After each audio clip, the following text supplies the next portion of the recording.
नमस्कार भगतजनों। आज हम रामचरितमानस के बालकांड का 8वां पार्ट अध्ययन करेंगे। श्री हरि के गुण, नाम, कथा और रूप कभी अपार, अगिनत और असीम है। फिर भी हे पार्वती, मैं अपनी बुद्धि के अनुसार कहता हूँ, तुम आदर पूर्वक सुनो। हे पार्वती सुनो, वेद शास्त्रों ने श्री हरि के सुंदर, विस्तृत और निर्मल चरित्रों का ज्ञान किया है। हरि का अवतार जिस कारण से होता है, वह कारण बस यही है। ऐसा नहीं कहा जा सकता।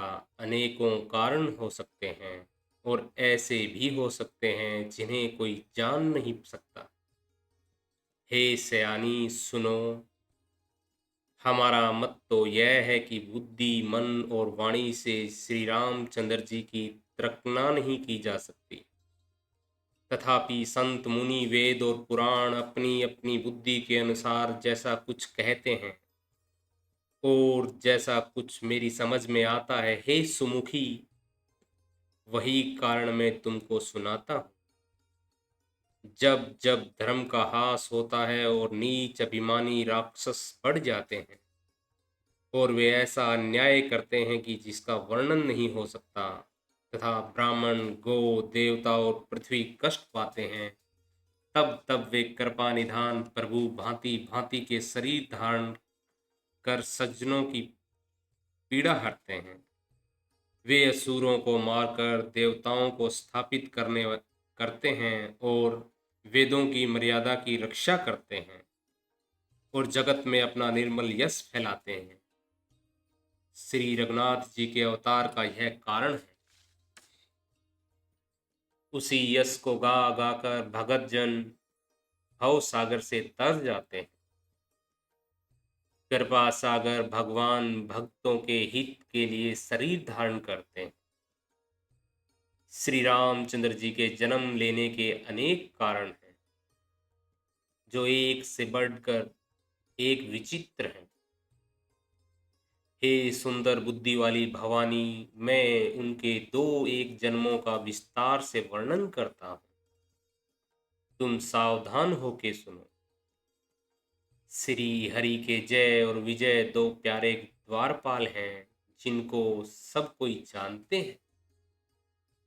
उन दोनों भाइयों ने ब्राह्म सनकादि के शाप से असुरों का तामसी शरीर पाया। एक का नाम था हिरण्यकश्यपु और दूसरे का हिरण्याक्ष हिरण्याक्ष। ये देवराज इंद्र के गर्व को छुड़ाने वाले सारे जगत में प्रसिद्ध हुए।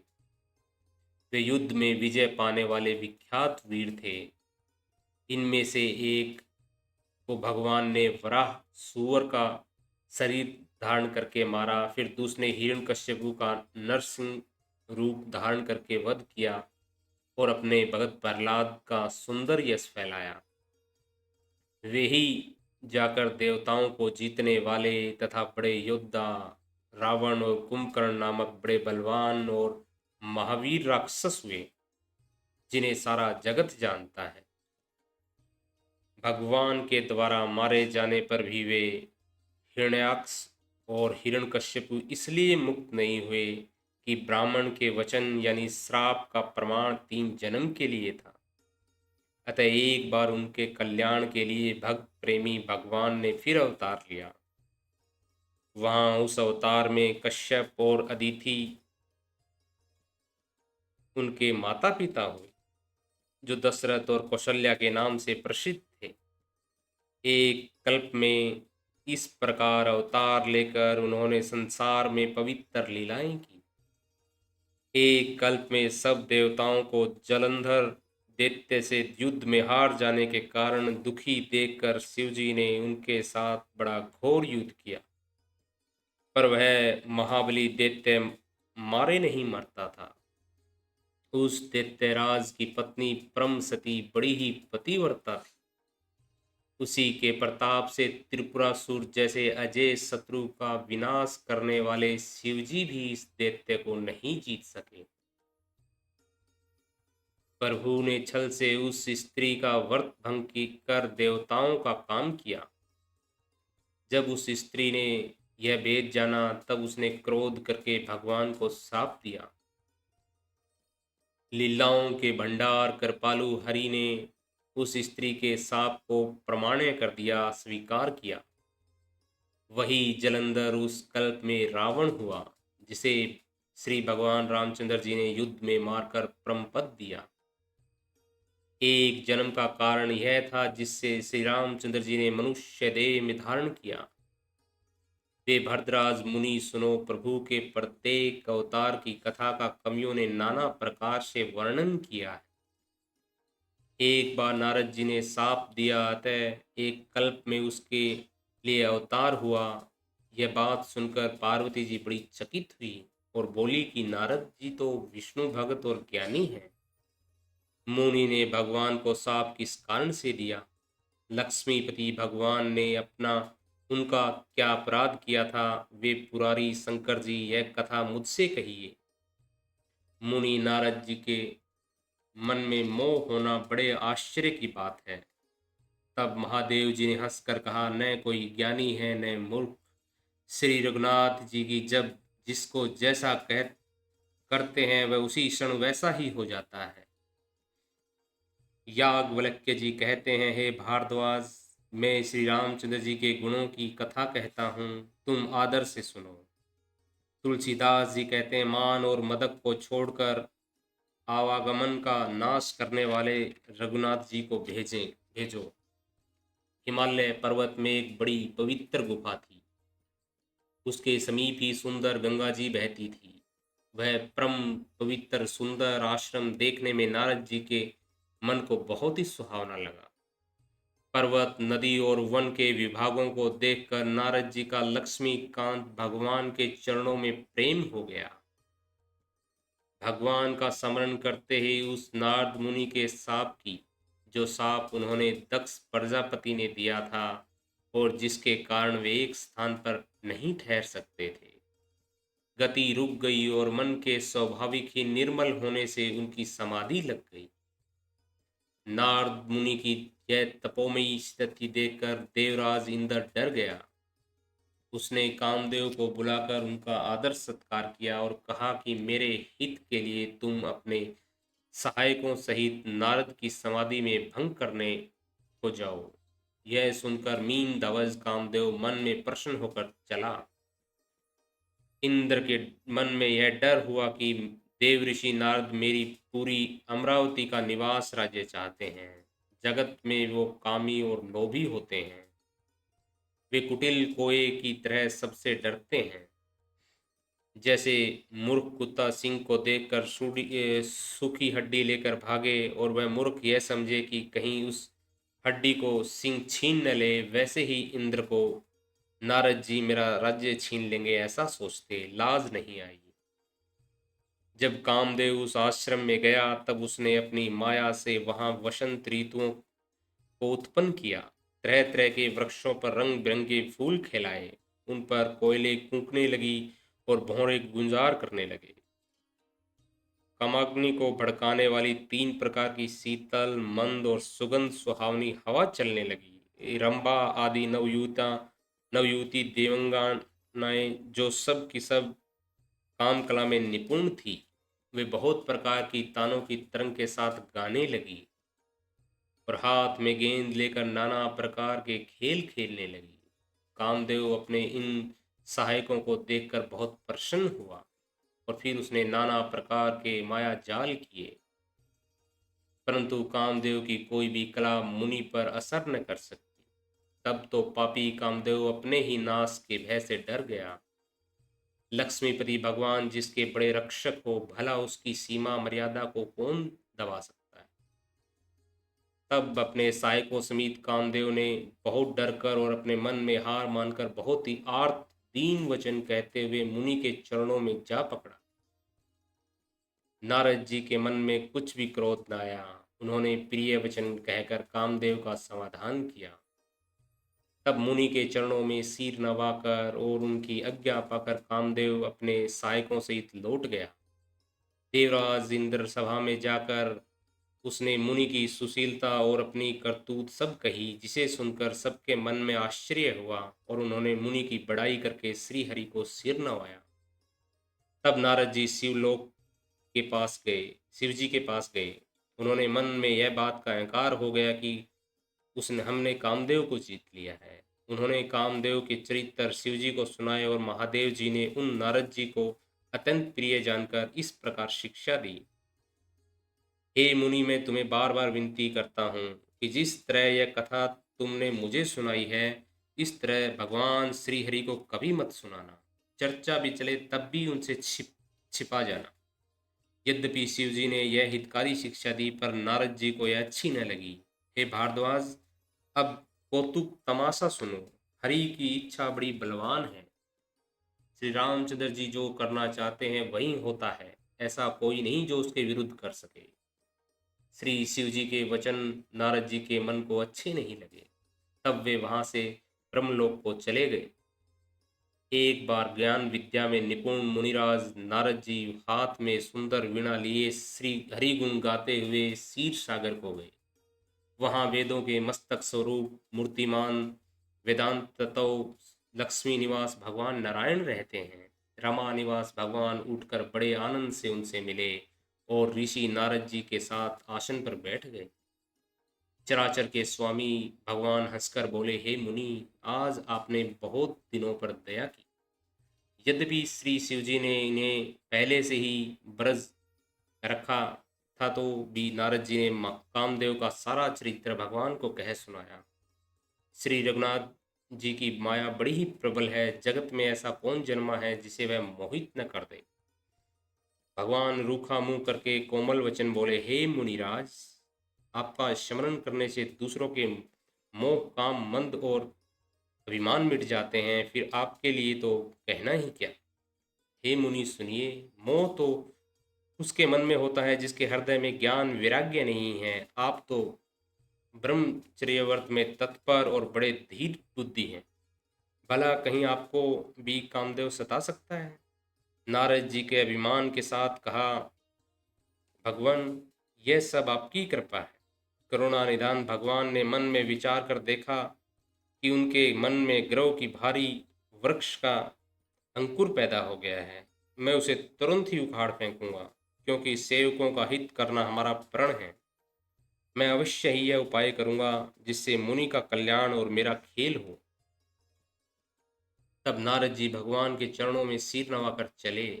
उनके हृदय में अभिमान और भी बढ़ गया। तब लक्ष्मीपति भगवान ने अपनी माया को प्रेरित किया। अब उसकी कठिन करनी सुनो। उस हरि माया ने रस्ते में 100 योजन 400 कोस का एक नगर रचा। उस नगर की भांति भांति की रचनाएं लक्ष्मी जी निवास भगवान विष्णु के नगर वैकुंठ में से भी अधिक सुंदर थी। उस नगर में ऐसे सुंदर नर नारी बसते थे मानो बहुत से कामदेव और उसकी स्त्री रति ही मनुष्य शरीर धारण किए हो। उस नगर में सील निधि नाम का राजा रहता था, जिसके वहां असंख्य घोड़े हाथी और सेना के समूह टुकड़ियां थे। उनका वैभव और विलासा 100 इंद्रों के समान था। वह रूप, तेज, बल और नीति का घर था। उसके विश्व मोहिनी नाम की एक ऐसी रूपवती कन्या थी जिसके रूप को देखकर लक्ष्मी जी भी मोहित हो जाए। वह सब गुणों की खान भगवान की माया ही थी। उसकी शोभा का वर्णन कैसे किया जा सकता है। वह राजकुमारी स्वयंवर करना चाहती थी। इससे वहां अनगिनत राजा आए हुए थे। खिलवाड़ी मुनि नारद जी उस नगर में गए और नगर वासियों से उन्होंने सब हाल पूछा। सब समाचार सुनकर वे राजा के महल में आए। राजा ने पूजा करके मुनि को आसन पर बैठाया। फिर राजा ने राजकुमारी को लाकर नारद जी को दिखलाया और पूछा कि हे नाथ, आप अपने हृदय में विचार कर इसके सब गुण दोष कहिए। उसके रूप को देखकर मुनि वैराग्य भूल गए और बड़ी देर तक उसकी ओर ही देखते रहे। उसके लक्षण देखकर मुनि अपने आप को ही भूल गए और मन में हर्षित हुए, पर प्रकट रूप में उन लक्षणों को नहीं कहा। लक्षणों को सोचकर वे मन में कहने लगे कि जो इसे ब्याहेगा वह अमर हो जाएगा और रणभूमि में उसे कोई जीत न सकेगा। यह सील निधि की कन्या जिसको वरेगी वह चर अचर जीव उसकी सेवा करेंगे। सब लक्षणों को विचार कर मुनि ने अपने हृदय में रख लिया और राजा से कुछ अपनी ओर से बनाकर कह दिया। राजा से लड़की के सुलक्षण कहकर नारद जी चल दिए, पर उनके मन में यह चिंता थी कि मैं जाकर सोच विचार कर अब वही उपाय करूं जिससे वह कन्या मुझे ही वरे। इस समय जब तब से तो कुछ हो नहीं सकता, हे विधाता मुझे यह कन्या किस तरह मिलेगी। इस समय तो भारी शोभा और विशाल सुंदर रूप चाहिए जिसे देखकर राजकुमारी मुझ पर रिझ जाए और जयमाला मेरे गले में डाल दे। एक काम करूं कि भगवान से सुंदरता मांगूं, पर भाई उसमें पास जाने में तो बहुत देर हो जाएगी, परंतु श्री हरि के समान मेरा हेतु कोई भी नहीं है, इसलिए इस समय वे ही मेरे सहायक हों। उस समय नारद जी ने भगवान की बहुत प्रकार से विनती की। सब लीला में कृपालु प्रभु वही प्रकट हो गए। भगवान को देखकर नारद जी के नेत्र शीतल हो गए और वे बड़े मन में बड़े ही हर्षित हुए कि अब तो काम बन ही जाएगा। नारद जी ने बहुत आर्त दीन होकर सब कथा कह सुनाई और प्रार्थना की कि कृपा कीजिए और कृपा करके मेरे सहायक बनिए। हे प्रभु, आप अपना रूप मुझको दीजिए और किसी प्रकार से उस कन्या को पा नहीं सकता, और किसी प्रकार से मैं उस कन्या को पा नहीं सकता। हे नाथ, जिस प्रकार मेरा हित हो आप वही शीघ्र कीजिए। मैं आपका दास हूँ। आपकी माया का विशाल बल देखकर दीन दयालु भगवान मन ही मन हंसकर बोले, हे नारद जी सुनो, जिस प्रकार आपका परम हित होगा हम वही करेंगे, दूसरा कुछ नहीं। हमारा वचन असत्य नहीं होगा। हे योगी मुनि सुनिए, रोग से व्याकुल रोगी कुपथ मांगे तो वेद उसे नहीं देता। इसी प्रकार मैंने भी तुम्हारा हित करने की ठानी है। ऐसा कहकर भगवान अंतर ध्यान हो गए। भगवान की माया के वशीभूत हुए मुनि ऐसे मुंड हो गए कि वे भगवान की अगूढ़ स्पष्ट वाणी को भी न समझ सके। ऋषिराज नारद जी तुरंत वहां गए जहां संवर की भूमि बनाई हुई थी। राजा लोग खूब सज धज कर समाज सहित अपने अपने आसन पर बैठे थे। मुनि मन ही मन प्रसन्न हो रहे थे कि मेरा रूप बड़ा सुंदर है, मुझे कन्या छोड़ कन्या भूलकर भी दूसरे को न वरेगी। कृपा निधान भगवान ने मुनि के कल्याण के लिए ऐसा रूप बना दिया कि जिसका वर्णन नहीं हो सकता, पर यह चरित्र कोई भी न जान सका। सबने उन्हें नारद ही जानकर भगवान प्रणाम किया। माधो शिव जी के गण भी थे, वे सब भेद जानते थे और ब्राह्मण का वेश बनाकर सारी लीला देखते फिरते थे। वे भी बड़े मौजी थे। नारद जी अपने हृदय में रूप का बड़ा अभिमान लेकर जिस समाज पंक्ति में जा बैठे थे, वे शिव जी के दोनों गण भी वहीं बैठ गए। ब्राह्मण के वेश में होने के कारण उनकी इस चालाकी को कोई जान न सका। वे नारद जी को सुना सुनाकर व्यंग्य वचन कहते थे। भगवान ने उसको उनको अच्छी सुंदरता दी है, इसकी शोभा देखकर राजकुमारी रिझ ही जाएगी और हरि वानर जानकर इन्हीं को खास तौर से वरेगी। नारद मुनि को मोह हो रहा था, क्योंकि उनका मन दूसरे के हाथ माया के वश में था। शिव जी के गण बहुत प्रसन्न होकर हंस रहे थे। यद्यपि मुनि उनकी अटपटी बातें सुन रहे थे, पर बुद्धि भ्रम में सनी हुई होने के कारण वे बातें उनकी समझ में नहीं आती थी। उनकी बातों को वे अपनी प्रशंसा समझ रहे थे। इस विशेष चरित्र को और किसी ने नहीं जाना। केवल राजकन्या ने नारद जी का वह रूप देखा। उनका बंदर सा मुख और भयंकर शरीर देखते ही कन्या के हृदय में क्रोध उत्पन्न हो गया। तब राजकुमारी सखियों को साथ लेकर वह इस तरह चली मानो राज हंसनी चल रही हो। वह अपने कमल जैसे हाथों में जयमाला लिए वह राजाओं को देखती हुई घूमने लगी। जिस ओर नारद रूप के गरों में फूले बैठे थे, उस ओर उसने भूलकर भी नहीं ताका। नारद मुनि बार बार उचकते और छटपटाते। उनकी दशा देखकर शिव जी के गण मुस्कुराते हैं। कृपालु भगवान भी राजा का शरीर धारण कर वहां जा पहुंचे। राजकुमारी ने हर्षित होकर उनके गले में जयमाला डाल दी। लक्ष्मी निवास भगवान दुल्हनी को ले गए। सारी राजमंडली निराश हो गई। मोह के कारण मुनि की बुद्धि नष्ट हो गई। इससे वे राजकुमारी को गई देखकर बहुत ही विकल हो गए, मानो गांठ से छूटकर मणि गिर गई हो। तब शिवजी के गणों ने मुस्कुराकर कहा, जाकर दर्पण में अपना मुंह तो देखो। ऐसा कहकर वे दोनों बहुत भयभीत होकर भागे। मुनि ने जल में झांक कर अपना मुंह देखा और रूप देखकर उनका क्रोध बहुत बढ़ गया। उन्होंने शिव जी के उन गुणों को बहुत अत्यंत कठोर श्राप दिया। दोनों तुम दोनों कपटी और पापी, जाकर राक्षस हो जाओ। तुमने अपनी हंसी की, हमारी हंसी की, इसका फल चखो। अब फिर किसी मुनि की हंसी करना। मुनि ने फिर जल में देखा तो अपना असली रूप प्राप्त हो गया। तब भी उन्हें संतोष नहीं हुआ। उनके होठ फड़क फड़क रहे थे, मानो क्रोध भरा था। तुरंत ही वे भगवान कमलापति के पास चले। मन में सोचते जाते, जाकर या तो श्राप दूंगा या प्राण दे दूंगा। उनकी जगत में मेरी हंसी कराई है। दैत्यों के शत्रु भगवान हरि उन्हीं बीच रास्ते में ही मिल गए। साथ में लक्ष्मी जी और वहीं राजकुमारी थी। देवताओं के स्वामी भगवान ने मीठी वाणी में कहा, हे मुनि, व्याकुल की तरह यहाँ कहाँ चले। ये शब्द सुनते ही नारद को बड़ा क्रोध आया। माया के वशीभूत होने के कारण मन में चेत नहीं रहा। मुनि ने कहा, तुम दूसरों की संपदा नहीं देख सकते। तुम्हारे ईर्ष्या और कपट बहुत हैं। समुंदर मथते समय तुमने शिवजी को बावला बना दिया और देवताओं को प्रेरित करने के लिए उन्हें विषपान कराया। असुरों को मदिरा और शिवजी को विष देकर तुमने समय लक्ष्मी और सुंदर मणि ले ली। तुम बड़े धोखेबाज और मतलबी हो, सदा कपट का व्यवहार करते हो। तुम परम स्वतंत्र हो, जिस पर तो कोई है ही नहीं। इससे जब जो मन में भाता है वही करते हो। भले को बुरा और बुरे को भला कह देते हो। हृदय में हर्ष विषाद कुछ भी नहीं लाते। सबको ठग ठग कर परख गए हो और अत्यंत निडर हो गए हो। इसी से ठगने के काम से मन में सदा उत्साह रहता है। शुभ अशुभ कार्य कर्म तुम्हें बाधा नहीं देते। अब तक तुमने किसी से ठीक नहीं किया था, अब की तुमने अच्छे घर बना दिया।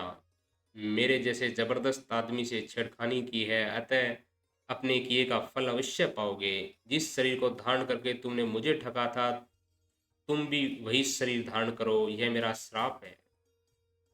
तुमने हमारा रूप बंदर सा बना दिया था। इससे बंदर ही तुम्हारी सहायता करेंगे। मैं जिस स्त्री को चाहता था उससे मेरा वियोग कराकर तुमने मेरा बड़ा अहित किया है। इससे तुम भी स्त्री के वियोग में दुखी होंगे।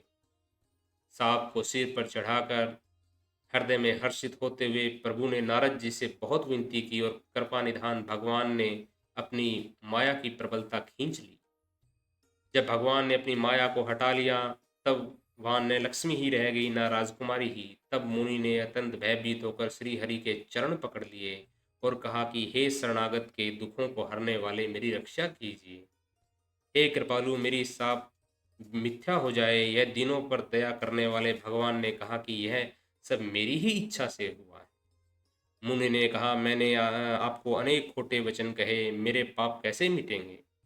भगवान ने कहा, जाकर शंकर जी के सत नामक जाप करो, सत नाम का जाप करो। इससे हृदय में तुरंत शांति होगी। शिव जी के समान मुझे कोई प्रिय नहीं है, इस विश्वास को भूलकर भी न छोड़ना। हे मुनि पुरारी, शिव जी जिस पर कृपा नहीं करते वह मेरी भक्ति नहीं पाता। हृदय में ऐसा निश्चय करके जाकर पृथ्वी पर विचर करो। अब मेरी माया तुम्हारे निकट ही नहीं आएगी। बहुत प्रकार से मुनि को समझा बुझाकर ढांढस देकर तब प्रभु अंतर ध्यान हो गए और नारद जी श्री रामचंद्र जी के गुणों का गान करते हुए सत्यलोक ब्रह्मलोक को चले गए।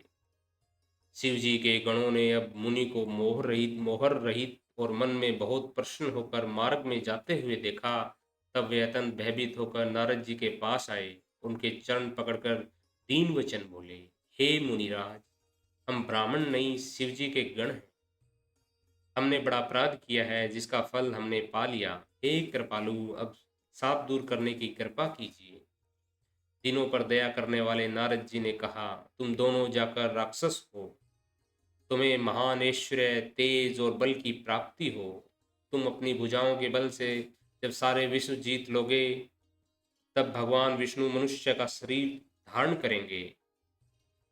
युद्ध में श्री हरि के हाथ से तुम्हारी मृत्यु होगी, जिससे तुम मुक्त हो जाओगे और फिर संसार में जन्म लोगे। वे दोनों मुनि के चरणों में सिर नवाकर चले और समय पाकर राक्षस हुए। देवताओं को प्रसन्न करने वाले, सज्जनों को सुख देने वाले और पृथ्वी का भार हरण करने वाले भगवान ने एक कल्प में ही इसी कारण मनुष्य का अवतार लिया था। इस प्रकार भगवान के अनेक सुंदर, सुखदायक और अलौकिक जन्म और कर्म हैं। प्रत्येक कल्प में जब जब भगवान भगवान अवतार लेते हैं और नाना प्रकार की सुंदर लीलाएं करते हैं, तब तब मुनीश्वरों ने परम पवित्र काव्य रचना करके उनकी कथाओं का गान किया है और भांति भांति के अनुपम प्रसंगों का वर्णन किया है, जिसको सुनकर समझदार विवेकी लोग आश्चर्य नहीं करते। श्री हरि अनंत हैं, उनका उनको कोई पार नहीं पा सकता। उनकी कथा भी अनंत है। सब संत लोग उसे बहुत प्रकार से कहते सुनते हैं। श्री रामचंद्र जी के सुंदर चरित्र करोड़ों कल्पों में भी गाए नहीं जा सकते। शिव जी कहते हैं कि हे पार्वती, मैंने यह बतलाने के लिए इस प्रसंग को कहा कि ज्ञानी मुनि भी भगवान की माया से मोहित हो जाते हैं। प्रभु कौतिक लीला में हैं और शरणागत का हित करने वाले हैं। वे सेवा करने में बहुत सुलभ और सब दुखों के हरने वाले हैं। देवता, मनुष्य और मुनियों में कोई ऐसा कोई नहीं है जिसे भगवान की महान बलवती माया मोहित न कर दे। मन में ऐसा विचार कर उस माया के स्वामी श्री भगवान का भजन करना चाहिए। हे गिरिराज कुमारी, अब भगवान के अवतार का यह दूसरा कारण सुनो। मैं उसकी विचित्र कथा विस्तार करके कहता हूँ, जिस कारण से जन्म रहित, निर्गुण और रूप रहित अव्यक्त सच्चिदानंद ब्रह्मा अयोध्यापुरी के राजा हुए। जिन प्रभु श्री रामचंद्र जी को तुमने भाई लक्ष्मण सहित के साथ मुनियों का सा वेश धारण किए वन में फिरते देखा था, और हे भवानी, जिनके चरित्र देखकर सती के शरीर में तुम ऐसी बावली हो गई थी कि अब भी तुम्हारे मन उस बावलेपन की छाया नहीं मिटती, उन्हीं के भ्रम रूपी रोग के हरण करने वाले चरित्र सुनो। उस अवतार में भगवान ने जो जो लीला की है वह सब मैं अपनी बुद्धि के अनुसार कहूँगा। याज्ञवल्क्य ने कहा, हे भरद्वाज, शंकर जी के वचन सुनकर पार्वती जी संकुचाकर प्रेम सहित मुस्कुराई। फिर वृषकेतु शिव जी जिस कारण से भगवान का यह अवतार हुआ था उसका वर्णन करने लगे। हे मुनीश्वर भारद्वाज, मैं यह सब तुमसे कहता हूँ, मन लगाकर सुनो। श्री रामचंद्र जी की कथा कलयुग के पापों को हरने वाली, कल्याण करने वाली और बहुत सुंदर है। स्वाय भू मनु और उनकी पत्नी सत रूणा, जिनके मनुष्य की है अनुपम सृष्टि हुई, उन दोनों की पति पत्नी के धर्म और आचरण बहुत अच्छे थे। आज भी वेद उनकी मर्यादा का गान करते हैं। नमस्कार भगत जनों, कल हम इसके अगले पाठ का अध्ययन करेंगे। तब तक के लिए नमस्कार। ओम।